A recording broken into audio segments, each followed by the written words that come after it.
আমি আজকে অনেকক্ষণ অপেক্ষা করেছি আপনাদের কিছু খবর দেব। এখনো সেই খবরগুলো পাইনি, কিন্তু কিছু আউটলাইন পেয়েছি। তো ভাবলাম আজকে আমি দেই। বাকি খবরটা আমি যদি পাই আমি আশা করি কালকে দেব। তো সেই খবরটা মূলত আমাদের জাতীয় নিরাপত্তা উপদেষ্টা ডক্টর খলিলুর রহমান সম্প্রতি আমেরিকা সফর করছেন এবং আজকে তার প্লেনে ওঠার কথা। ১২ তারিখে ঢাকায় ফিরবেন।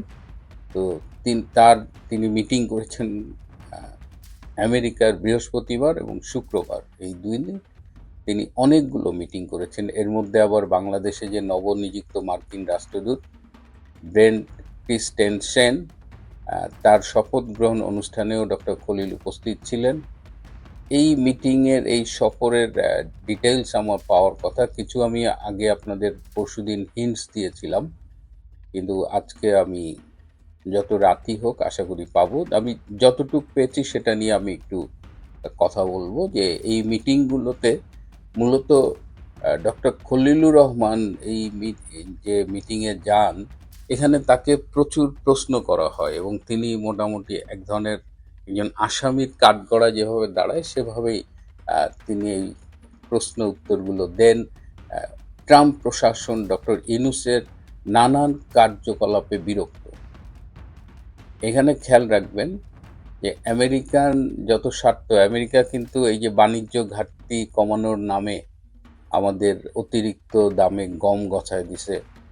এলএনজি যে নিয়ে দেশে হাহাকার চলতেছে, যে এলএনজি ৯০০ টাকায় সিলিন্ডার পাওয়া যেত শেখ হাসিনার আমলে, এখন সেটা ৩,০০০ টাকায়ও পাওয়া যায় না। আপনি টাকা নিলেও সেটা পাবেন না। একটা ক্রাইসিস তৈরি হচ্ছে এবং এই ক্রাইসিসটা তৈরি হচ্ছে মূলত এই পিটার হাস যে কোম্পানিতে অ্যাডভাইজার হিসেবে কাজ করেন, সেই কোম্পানির জানুয়ারি থেকে এলএনজি সাপ্লাই করার কথা ছিল। শেখ হাসিনার সরকার একটা এলএনজি কিনতে $৯ বা $10 দিয়ে, সেটা এখন 14+ মার্কিন ডলার দাম। তারপরেও এই জানুয়ারি থেকে দেওয়ার কথা ছিল, পিটার হাসের কোম্পানি সেটা সাপ্লাই দিতে পারেনি। সো দেশে এখন এলএনজির একটা ক্রাইসিস চলতেছে। ডক্টর খলিলের সাথে মানে আলোচনার এক পর্যায়ে ডক্টর খলিল বলেছেন যে আপনারা এই বিষয়গুলো সরাসরি ডক্টর ইউনূসকে কেন বলেন? তো মার্কিন প্রশাসনের লোকজন বলেছে যে ডক্টর ইউনূসের সাথে কথা বলা যায় না, he doesn't listen to anyone. এবং ট্রাম্প প্রশাসনের লোকজন কিন্তু ডক্টর ইউনূসের সাথে খুব একটা কথা বলেন। তো যে আলোচনাগুলো হয়েছে, প্রথমত একটা আলোচনা হয়েছে যে গাজায় আপনারা জানেন যে ট্রাম্প একটা প্রস্তাব করেছে যে একটা ইন্টারন্যাশনাল স্ট্যাবিলাইজেশন ফোর্স সেখানে রিক্রুট করা হবে। জাতিসংঘ শান্তিরক্ষা বাহিনী যেমন বিভিন্ন দেশে যায়, কনফ্লিক্ট জোনে যায়, সেরকম ট্রাম্প একটা ফোর্স সেখানে ডিপ্লয় করার জন্য প্রপোজ করেছে। সেই ফোর্সটা কার আন্ডারে থাকবে? সেটা কি জাতিসংঘের আন্ডারে থাকবে নাকি সেটা মার্কিন প্রশাসনের আন্ডারে থাকবে, সেটা কিন্তু এখনো ডিসাইডেড না। সেই ফোর্সে পাকিস্তানকে যোগ দেওয়ার জন্য ট্রাম্প অনুরোধ করেছিল। তো বাংলাদেশকেও যোগ দেওয়ার জন্য বলেছে এবং পাকিস্তান বাংলাদেশকে অনেকখানি প্রভাবিত করেছে।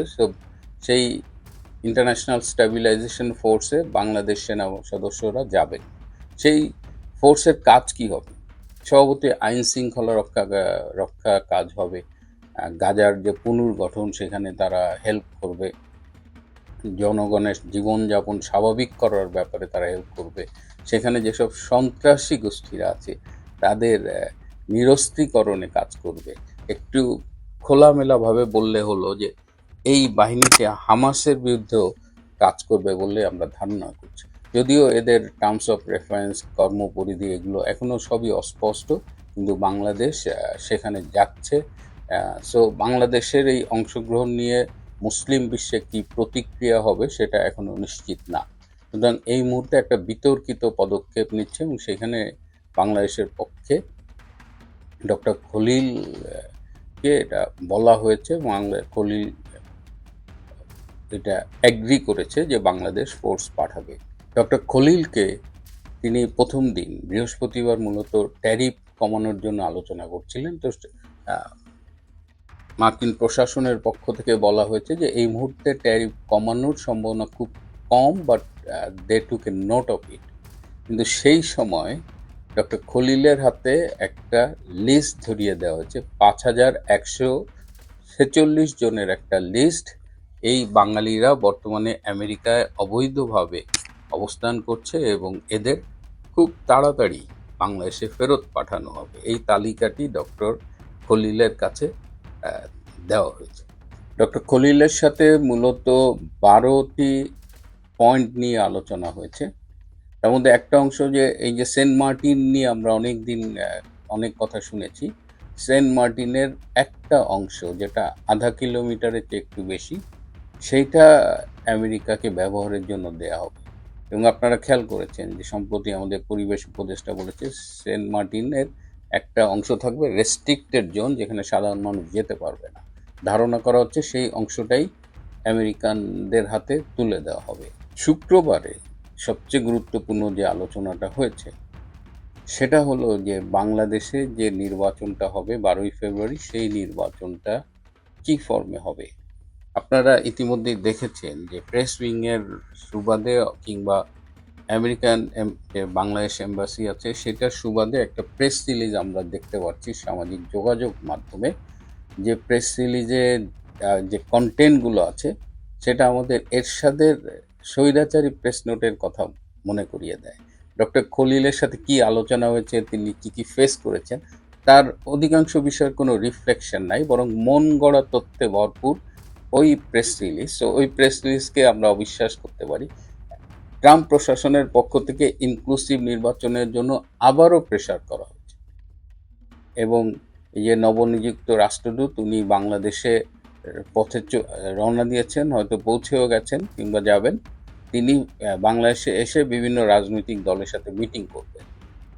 নির্বাচন হবে কি না এটা নিয়ে এখনো অনিশ্চয়তা আছে এবং ডক্টর ইউনূসের উপদেষ্টা পরিষদও নিশ্চিত না নির্বাচন হবে কি হবে না। আমি যখন এই প্রশ্নের উত্তরটি জানতে চেয়েছি আমাকে বলা হয়েছে নির্বাচন করার ব্যাপারে যেমন একটা প্রেশার আছে, আবার সবাইকে নিয়ে ইনক্লুসিভ নির্বাচন করার ব্যাপারেও একটা প্রেশার আছে। যদি এটাকে পার্সেন্টেজ করি তাহলে একটা পক্ষ চাইছে যে কোনোভাবেই নির্বাচন করে ফেলা হোক, এই পক্ষটা হয়তো 30%, আর 70% চাইছে যে একটা ইনক্লুসিভ নির্বাচন হোক। সেই অনিশ্চয়তার মধ্যে মার্কিন রাষ্ট্রদূত বাংলাদেশে আসবেন এবং এছাড়াও আরও কিছু তৎপরতার কথা আমরা শুনছি যে যেহেতু ডক্টর ইউনূস ফেল করছে এই সরকার চালাতে এবং সে আওয়ামী লীগকে নিয়ে বা ইনক্লুসিভ নির্বাচন করতে চাইছে না, সুতরাং আন্তর্জাতিক একটা মহল এখন চাইছে ডক্টর ইউনূসকে সরিয়ে দিতে এবং ডক্টর ইউনূস সরে গেলে কে প্রধান উপদেষ্টা হবে সেটা নিয়ে এখন বাংলাদেশে কাজ চলছে। কয়েকজনকে প্রধান উপদেষ্টা হবার জন্য প্রস্তাব দেওয়া হয়েছিল, তারা রাজি হয়নি। এখন একজন অনেক সিনিয়র একজন বুদ্ধিজীবী অর্থনীতিবিদ তার কথা শোনা যাচ্ছে। আর অনেকেই বলছেন যে ডক্টর খলিল প্রধান উপদেষ্টা হবেন। তো ডক্টর খলিল এই বিষয়টি নাকচ করে দিয়েছেন। তিনি হয়তো পুনর্গঠিত উপদেষ্টা পরিষদের সদস্য হিসেবে থাকবেন এবং সেই উপদেষ্টা পরিষদে আরও কারা কারা থাকবেন সেগুলো নিয়েও বাংলাদেশে কাজ চলছে। তবে প্রধান উপদেষ্টা হয়তো অন্য কেউ হবে। ডক্টর হোসেইন জিল্লুরের নাম শোনা গিয়েছিল, কিন্তু ডক্টর হোসেইন জিল্লুরের ব্যাপারে কয়েকটি রাজনৈতিক দলের সুস্পষ্ট আপত্তি থাকায় তার নামটিও বাদ গেছে। সো এখন ডক্টর ইউনূস সরে গেলে কে প্রধান উপদেষ্টা হবে সেটি নিয়ে একদিকে যেমন তৎপরতা চলছে, আবার যে কোনোভাবেই হোক একটা নির্বাচন করবার জন্য ডক্টর ইউনূসদের পক্ষ থেকে আরেকটা তৎপরতা চলতেছে। সেই অবস্থায় আমরা এখনও এই অনিশ্চয়তায় দুলছি এবং আমাদের দেখতে হবে যে আলটিমেটলি কোন দিকে বাংলাদেশ যায়। এর মধ্যে আরেকটা ছোট্ট ঘটনা ঘটেছে। আপনারা জানেন যে বিএনপির চেয়ারপারসন তারেক রহমান তিনি তার উত্তরবঙ্গে একটা সফরসূচি ঘোষণা করেছিলেন এবং মৌলানা ভাসানীর কবরে যেতে চেয়েছিলেন, রংপুরে আবু সাইদের কবর জিয়ারত করতে যেতে চেয়েছিলেন। এরকম তার কয়েকটা প্রোগ্রাম ছিল, কিন্তু নির্বাচন কমিশনের অনুরোধে তিনি এই কর্মসূচিটা প্রত্যাহার করেছেন। নির্বাচন কমিশন কেন তারেক রহমানকে এই সফর বাতিল করবার জন্য অনুরোধ করলো সেটি খোঁজ নিয়ে আমরা জানলাম যে একটি রাজনৈতিক দল নির্বাচন কমিশনের কাছে লিখিত আপত্তি জানিয়েছে। তারা বলেছে যে তারেক রহমানের এই সফরকে কেন্দ্র করে যেভাবে সরকারি প্রোটোকল দেয়া হচ্ছে সেটি নির্বাচনের লেভেল প্লেইং গ্রাউন্ড তৈরি করার ক্ষেত্রে অন্তরায়। এবং পুরা সরকারি মেকানিজম SSF সব তারেক রহমানকে সার্ভিস দিচ্ছে, এবং সেই রাজনৈতিক দলটি মনে করছে যে ইট ইজ নট ফেয়ার। তো তারা তাদের লিখিত অভিযোগের প্রেক্ষিতে নির্বাচন কমিশন বিএনপি তারেক রহমানকে অনুরোধ করেছে এই সফর বাতিল করবার জন্য, এবং সারপ্রাইজিংলি তারেক রহমান তার সফর বাতিল করেছেন। সো এইটা নিয়েও বিএনপির ভেতরে কিন্তু এক ধরনের অসন্তোষ রয়েছে, এবং এটা যেহেতু নির্বাচনী সফর ছিল না, সেহেতু তারেক রহমান এই সফরে যেতে পারতেন বলে অনেকে মনে করেন। হঠাৎ পর্দার দৃশ্যপটে দুটি নাম সারা দেশে পরিচিত মুখ, ওয়াকিবহাল মহল, অসচেতন মহল ছিলেন। একজন হচ্ছেন অর্থনীতিবিদ রেহমান সোবহান, আরেকজন হচ্ছেন মানবাধিকার কর্মী, সাবেক তত্ত্বাবধায়ক সরকারের সাবেক উপদেষ্টা সুলতানা কামাল। দুজনেই খুব ক্লিন ইমেজের মানুষ, দুজনেই তাদের রাজনীতি না থাকলেও রাজনীতির সংশ্লিষ্টতা আছে। হঠাৎ করে এই দুটি নাম বেশ আলোচনা হচ্ছে। কেন আলোচনা হচ্ছে, কি কারণে আলোচনা হচ্ছে আমি জানি না, আমি একদমই জানি না, তবে আলোচনা হচ্ছে। নিশ্চয়ই সামনে জানবো, তখন আপনাদেরকে জানাবো। দর্শক, আমার এক সাংবাদিক কলিগ প্রশ্ন করেছেন যে খলিলুর রহমানকে ওয়াশিংটনে ডেকে নিয়ে কি বার্তা দিলেন সার্জিয়া গোর এবং পল কাপুর? নতুন কোনো ধামাকা? সেটারই লেজ খুঁজতে খুঁজতে আমরা চেষ্টা করেছি জানার জন্য, এবং সেই জানার কিছুটা আংশিক ধারণা আপনাদেরকে দেওয়ার জন্য এই আলোচনা। সেটা পুরোপুরি 100% ডক্টর মোহাম্মদ ইউনূসের ফেভারে সেটা মনে করার বোধহয় খুব একটা কারণ নেই। এই নির্বাচন আন্তর্জাতিকভাবে গ্রহণযোগ্য হবে কি হবে না, এটা একটা অনেক বড় প্রশ্ন, এবং হওয়ার কথা না। বাংলাদেশে একটা বড় জনগোষ্ঠীকে বাদ দিয়ে কোনো কোনো দেশকে হয়তো খুশি করা যেতে পারে, কিন্তু সম্পূর্ণভাবে সারা বিশ্ব মহলে এটা সমাদৃত নির্বাচন হওয়ার কথা না, কোনোভাবেই কথা না। এবং আমি এখনো সন্দিহান এই নির্বাচনটা আদতে হবে কিনা। আমি অনেকবারই আপনাদেরকে বলছি, আমি অনেক কারণ তুলে ধরার চেষ্টা করেছি যে আমি এই কারণে সন্দিহান নির্বাচনটা আসলে হচ্ছে কিনা। আচ্ছা, রুটিন ওয়ার্ক বা বাংলাদেশের নিরাপত্তা উপদেষ্টা খলিলুর রহমানের আমেরিকার ট্যুর কেন গোপন রাখা হয়েছিল? তারপর যখন মিডিয়া জেনে গেল, তারপর এখন প্রকাশ করা হচ্ছে। এখন এই রুটিন ওয়ার্কে যেগুলো জানা যাচ্ছে সেগুলো হচ্ছে যে ফেব্রুয়ারিতে অবাধ, সুষ্ঠু, গ্রহণযোগ্য নির্বাচনে প্রত্যাশা করে যুক্তরাষ্ট্র বাংলাদেশের গণতান্ত্রিক রূপান্তরের প্রতি দৃঢ় সমর্থন অব্যাহত রাখার অঙ্গীকার করেছে দেশটি। যুক্তরাষ্ট্রের ওয়াশিংটন সফররত জাতীয় নিরাপত্তা উপদেষ্টা খলিলুর রহমানের সঙ্গে আলোচনায় যুক্তরাষ্ট্রের রাজনীতি বিষয়ক আন্ডার সেক্রেটারি অ্যালিসন হুকার এ আশার কথা জানিয়েছেন। খলিলুর রহমান যুক্তরাষ্ট্র থেকে উল্লেখযোগ্য পরিমাণে কৃষিপণ্য আমদানি বাড়ানোর ফলে দুই দেশের মধ্যে বাণিজ্য সম্প্রসারণের সম্ভাবনার কথা তুলে ধরেন। তিনি সাম্প্রতিক ভিসা বন্ডের প্রেক্ষাপটে বাংলাদেশ ব্যবসায়ীদের যুক্তরাষ্ট্রে ভ্রমণ সহজীকরণের জন্য অনুরোধ জানান। কি না করেছে আমেরিকার জন্য! ওই যে বলে না, ভারতকে নাকি সবুজার করে দিয়েছিল শেখ হাসিনা সরকার, তা আদতে সেটা তো কোনো অস্তিত্ব খুঁজে পাওয়া যায়নি। বরঞ্চ আমেরিকাকে উজাড় করে একেবারে নিংটু হয়ে সব দিয়ে দেওয়ার উপক্রম এই বর্তমান ডক্টর ইউনূস সরকারের সময়। আমেরিকার মানুষ এত দিয়ে দেওয়ার পরেও আমেরিকার মন পেল না বেচারা। এই ভিসা বন্ড চালু হয়েছে।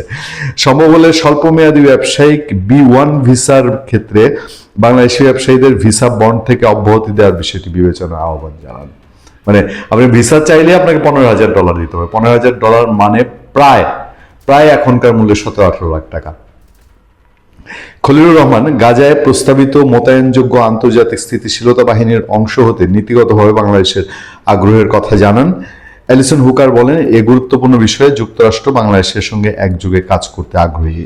অ্যালিসন হুকার বিষয়টি স্বীকার করে বলেন, যুক্তরাষ্ট্র সরকার এই বিষয়ে ইতিবাচক বিবেচনা করবে। তিনি আরও উল্লেখ করেন, ভবিষ্যতে পর্যটকদের অতিরিক্ত সময় দেশটিতে থাকার হার উল্লেখযোগ্যভাবে কমে এলে যুক্তরাষ্ট্র ভিসা বন্ড সংক্রান্ত বর্তমান শর্তাবলী পুনর্বিবেচনা করতে পারে। এছাড়া তিনি অনিবন্ধিত বাংলাদেশিদের প্রত্যাবর্তনে বাংলাদেশের সহযোগিতার জন্য গভীর কৃতজ্ঞতা প্রকাশ করেন। ওয়াশিংটনে বাংলাদেশের প্রেস উইং এর মিনিস্টার গোলাম মোর্তজা তিনি জানাচ্ছেন, স্থানীয় সময় অনুযায়ী 9 জানুয়ারি জাতীয় নিরাপত্তা উপদেষ্টা যুক্তরাষ্ট্রের রাজনীতি বিষয়ক আন্ডার সেক্রেটারি ছাড়াও দক্ষিণ ও মধ্য এশিয়া বিষয়ক সহকারী মার্কিন পররাষ্ট্রমন্ত্রী পল কাপুরের সঙ্গে মার্কিন পররাষ্ট্র দপ্তরে আলোচনা করেন। এছাড়া তিনি বাংলাদেশের যুক্তরাষ্ট্রের নতুন রাষ্ট্রদূত হিসেবে ব্র্যান্ট ক্রিস্টেনসনের শপথ গ্রহণ অনুষ্ঠানে অংশ নিয়েছেন।